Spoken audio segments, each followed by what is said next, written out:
Hi, today is Wednesday, January 26th, 2022, and I keep watching these videos of people on YouTube who are artists who are trying to teach people stuff, and I started a vlog, and I thought, well, one of the other videos that I keep watching in the evenings on my own is a video series that what do artists do all day. And I was thinking about the fact that today I'm doing some stuff that is not necessarily stuff I really want to do. It's a bunch of clerical kind of stuff. Now, in the last month or so, I've sold about 10 or 15 paintings, and every 3 to 4 weeks I need to do a shipping. And when I sell stuff, I promise my clients that they'll get their painting usually in about 4 weeks. That's the minimum time that I offer on shipping. And the reason for this is I like to under promise and over deliver. And in keeping with that, and also some of the ideas having to do with gratefulness, I also wanted to show you the 2-day process that it takes for me to do a shipping, because the first day that I have to do is actually a lot of computer organization and organization having to do with the paintings. So for example, this is a diptych that I sold to a friend and a collector, and I actually sold this to him literally 4 weeks ago, but it took that long for it to dry. And so I had already started by writing a letter to him several months ago.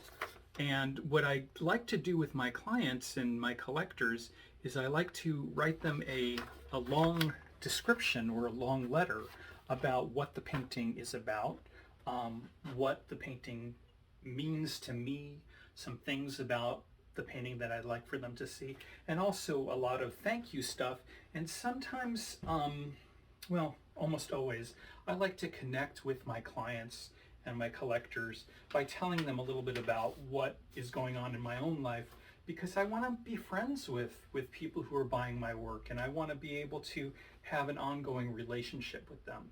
So a lot of the stuff that I'm doing is on the computer, but I want to also show you some of the physical stuff that I'm going to be doing today. So it's a 2-day thing for me, and I want to show you in the next 10 minutes more or less what I do.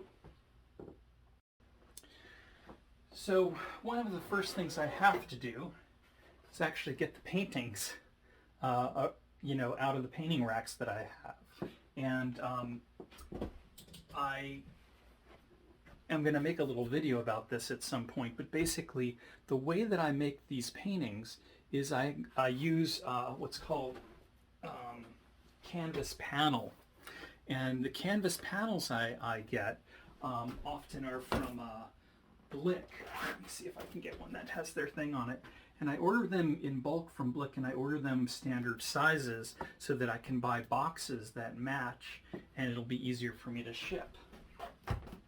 And so because they're on panel, sometimes they're a little harder to take off the easel and move around. So what I do is I have them stapled in the 4 corners and on boards that I collect. So the first thing that I need to do is actually take the staples out of the corners, and I do that with a pair of needle nose pliers.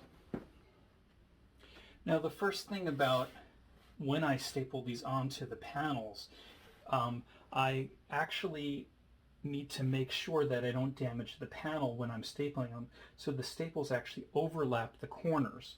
And it also makes it easy for me to pull the staples out and to use them to take it off the panel. Now, one of the things you might be tempted to do, and I've done this in my own studio, is take the staples out and then stupidly throw them on the floor, and then they get caught in the vacuum cleaner and rip up the carpet. So you want to make sure you hold on to them and throw them away in a trash where they're not going to be.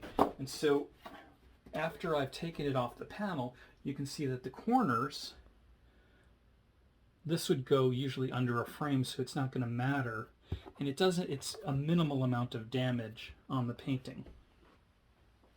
Now I have on the wall here a series of racks that are basically just old stationary,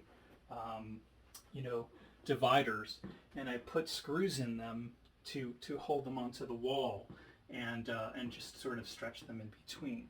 So the next thing that I want to talk about or show you is the kind of stuff that I have to do on the computer to organize myself. Now if you look at my tabs, I have Etsy open. I also have PayPal open because I have a lot of sales independently on PayPal and also through my Etsy store, which is integrated with my personal website.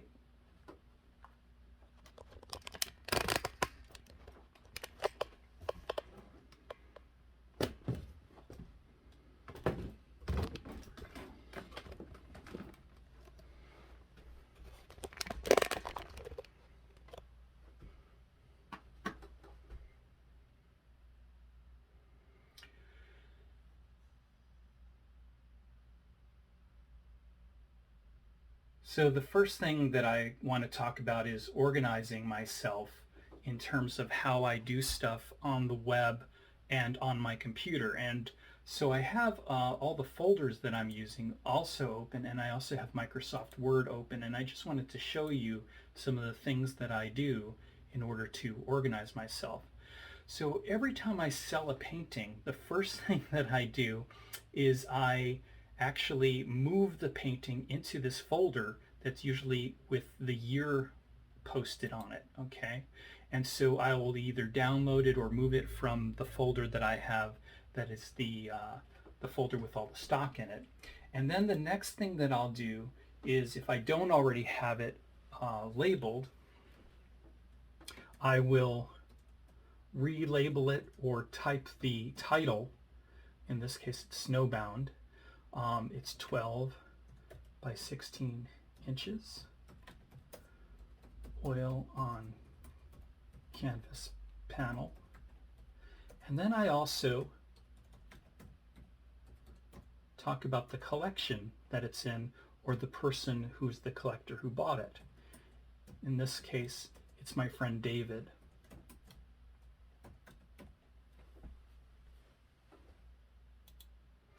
And that way, with all of the paintings I have that I collect over the course of the year, I'm able to actually make a catalog. Usually I make this catalog around November or December, and I send it off as a thank you to all of my collectors. Now, that's also a really important idea, is that one of the things that I really like to think about is the fact that I'm extremely grateful to my clients and my collectors for buying my art, and that's why I make them my friends, because I really think that without my collectors and the support of people who follow me on Facebook and Instagram, I wouldn't have a career as a full-time artist at all. And that's one of the reasons why I wanted to make some videos, because I wanted to share some of the ideas about what I do every day and how other artists can sort of achieve this. So the video I made yesterday, surprisingly enough, was about this painting, Snowbound, and how it related also to this sketch. And I just sort of talked about the painting, and then last night, overnight, I woke up and my friend David got in touch with me and bought the painting online. He sent me the money directly through PayPal. Now, one of the other things that I think artists don't talk about a lot is money, and they're kind of shy about it, as if there's something imperfect or bad about talking about money. But I want to show you that one of the things PayPal will allow you to organize your money. And so everything that I do, and look at how much of my stuff, like the Blick art supplies that I have, Uline shipping is also, I buy a lot of materials for shipping from Uline, lots of art supplies. So it allows you to track, for tax purposes, what you've spent on art supplies. So I tend to do everything I can using PayPal, and they actually offer a debit card. The other thing about PayPal is that it also allows you to track, what your client, the address for your client, and gives you the email and all of the relevant information that you guys need to be able to ship it. So all of that stuff, and allows you to send notes back and forth.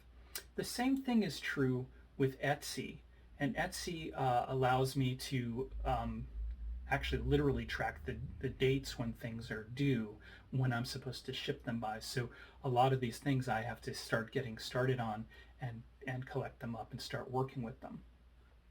So when I write letters to people, the first thing I do is I put a thumbnail of the painting in the letter, because I want them to have a record that they can keep literally with the painting to prove the provenance or the origin of the painting for them. So the way that I do that is I go to my folder and I copy the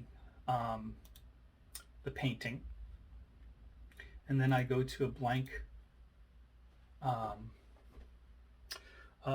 document, and I just paste it in there. Usually comes out a lot bigger, and so one of the things that I have to do in order to make it fit on the page is I use this. If you double click on it'll allow you to decide how the text wrappings work. So I usually use fixed position on the page, and then just make it a smaller thumbnail. I can make it smaller or larger as I want.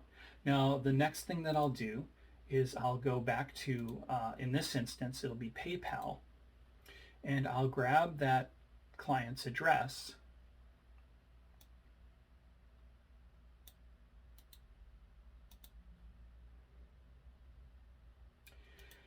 and I will put it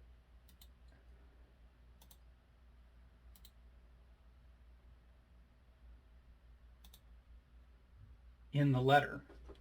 And since I have literally 15 letters to write, one of the ways that I speed up the process is I use a program called DragonSpeak. And DragonSpeak is a dictation program, and I've been using it for almost 10 years, and this is probably a 3 or 4 year old program or version of it. And you have to train it, but watch what happens. It allows you to speak in real time, and it will transcribe what you are dictating to the computer. Period. New paragraph.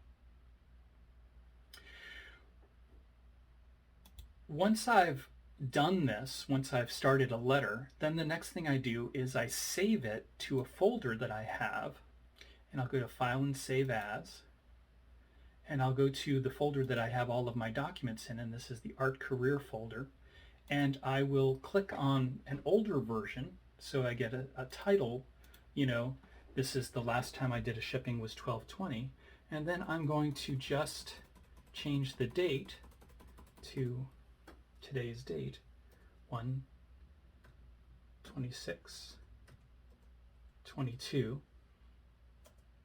and type in the collector's name, and then hit save. And this allows me to keep a record of all of the documents and all of the letters that I've sent to people, and will also be good for my own record keeping if I ever get a show at the Guggenheim or a retrospective, that kind of thing. Now the other thing that I wanted to show you is in this folder that I have, which is the folder that's called my Art Career folder, I also have mailing lists.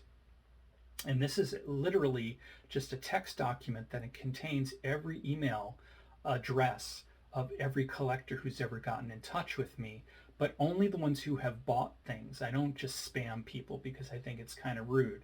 And whenever I do a mailing, which is usually like the last mailing I did was 12/22, and the mailing I did was the next Etsy mail or the next email blast I did was a month later. It's probably actually more time. That date is probably incorrect. I probably did that literally 8 weeks ago was the last email blast I sent out, but I update it each time. And the way that you use this when you're sending off emails to people is if you have all of these emails as a sort of list with just a carriage return or a return after each name, what you can do is you can select all, then you can copy it, and if you wanted to send off an email blast using your email, instead of using MailChimp or something like that, you can hit the compose, go to blind CC, and then paste that,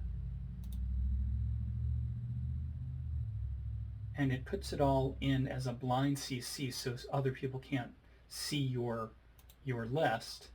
It puts all of the emails in there, and then you can do your email blast and hit send. All right. Well, I hope this was helpful for you. I'm going to try to make sure it's kind of a shorter video, and I'll cut some stuff down out of it. And I just wanted to show you the first day in the process of what I do as an artist trying to get my stuff together to do some shipping. And then tomorrow I'll actually be putting things in packages with the documents and all the other stuff that I put together, and I'll show you that then, hopefully. Thank you.